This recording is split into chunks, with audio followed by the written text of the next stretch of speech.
Hi, my name is Rick Howe. I'm a TV guy, and this show is called Talk Back to Television. It's about the business of television, how we make the programs, how we distribute the programs, and mostly how we pay for the programs. Because if we can't pay for the shows, there's nothing to watch. Stay tuned.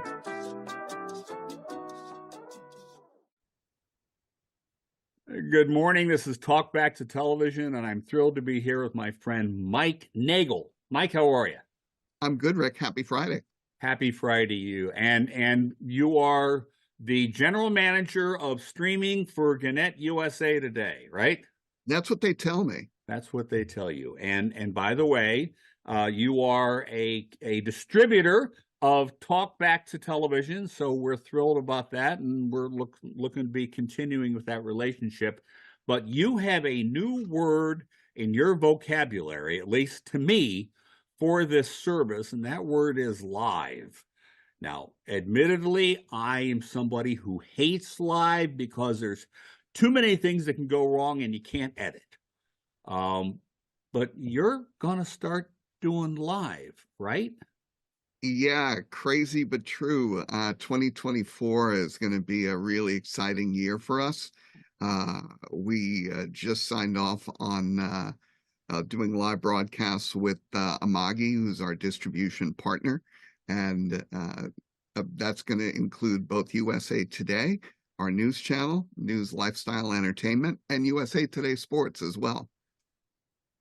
Tell us, now you mentioned as we were chatting something about reporters in the Indianapolis Star being able to provide information. I'm all confused.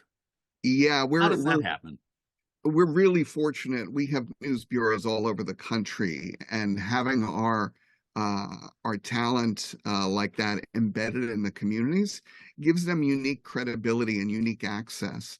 And last year, the team at the Indianapolis Star, which is a Gannett newspaper, had reporters embedded in the pit for the Indy 500. And we aired those excerpts, but we didn't air them live. This year, get out your low-power headphones. Right. You hear the engines revving. Hopefully, thanks to live, you'll also smell the oil burning. Now, okay, so that's interesting.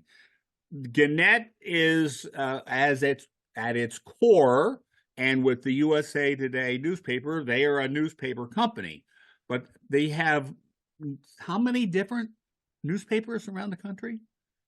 You know, we're talking about 250 news bureaus. We have newspapers in about all of the 50 states. I think we might be missing one or two.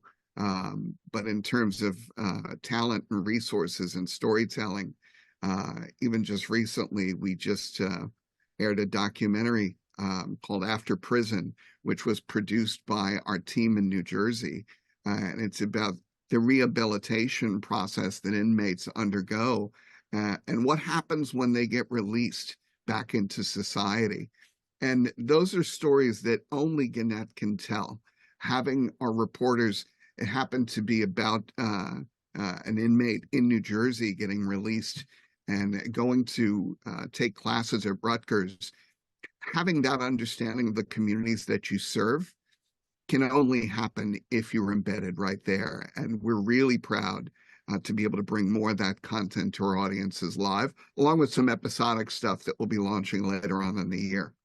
Let's go back to the embedded thing, because as an old journalist, emphasis on the word old, having reporters in market who know the stories, know the people, know the ins and outs, know all the back doors to get more information, that's a huge advantage.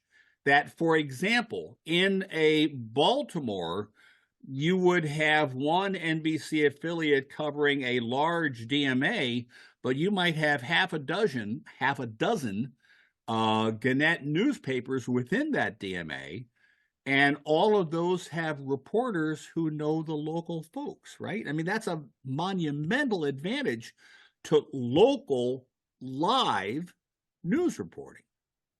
Yeah, I mean, I give a great deal of credit to our content team and our news team here.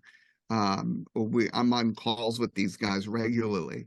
And what I love is that they never sacrifice the journalistic integrity for the sake of commercialization of the content, which as a distribution and a sales guy myself, sometimes I'm biting a newspaper off camera because I hear other opportunities there. But that's part of the integrity of, we have this great piece. Should we air it? Do you want to air it? We always have that conversation at several touch points in the organization. And I give a lot of credit to our news team who, to quote Jack Nicholson, we want them on that wall. Absolutely. All right. So now you're going to have live news coming in from the local markets. What other kinds of things are you looking at? We're going to start airing a lot more of the White House pressers. We'll obviously air State of the Union.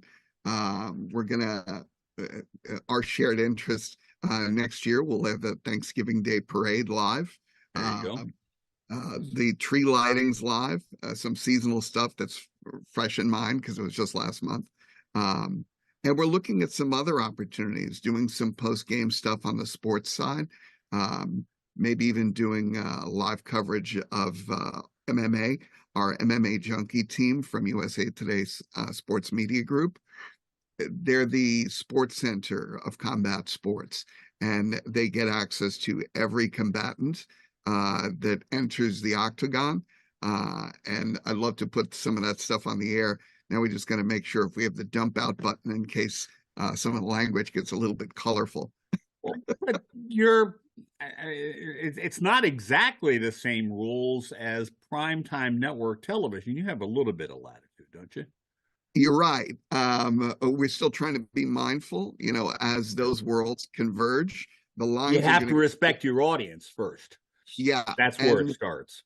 Yeah, and you got to make sure that we have a national feed, and now it's a global feed. We're reaching Foxtel, our friends in Australia. G'day, if you're watching from there. We want to make sure that whatever they're watching has the context of being Gannett worthy, being worthy of the USA Today brand, and being comfortable for the audience. It's interesting, and we've only got a couple more minutes, but when you and I started working together and you gave me a list of all the different places people could watch USA Today, and then that list kept expanding, and literally I ran out of ink writing it all down. Pretty much anywhere you turn, according to somebody's quote, there you are. I mean, you've done an astonishing job getting this distribution for that, and now you're building the news content, aren't you? Yeah. Well, Rick, I'll steal another phrase. It takes a village to make sure that we have the team in place to build the channel. All I got to do is make sure I stay out of their way. They're telling compelling stories. We onboarded a ton of new content, both internal and external. Our licensing partners will be bringing back Suki and Scott in 2024. We're launching The Rundown with Ramon Ray and our Money Block B-Sides, a music series. We also launched a ton of content from New York Fashion Week. Nardos, Inez DeSanto, Tara Babylon, Private Policy. Now when you tune in, you never really know what you're going to see. And that's kind of part of the magic show that we're running here. Right. This is a news, entertainment, and lifestyle experience. And we want to surprise our viewers contextually every time they tune in. And occasionally they'll even see the ITV doctor. Well, and okay, we're not going to jump ahead, but it does feel like we're going to be able to continue with Talkback to Television, my new show, which is Talkback for Change. You're already running Inside Television. And maybe, just maybe, we'll find a way to get the old Friday Fireside up there and let everybody find out what in the world we're doing over on this side of the world.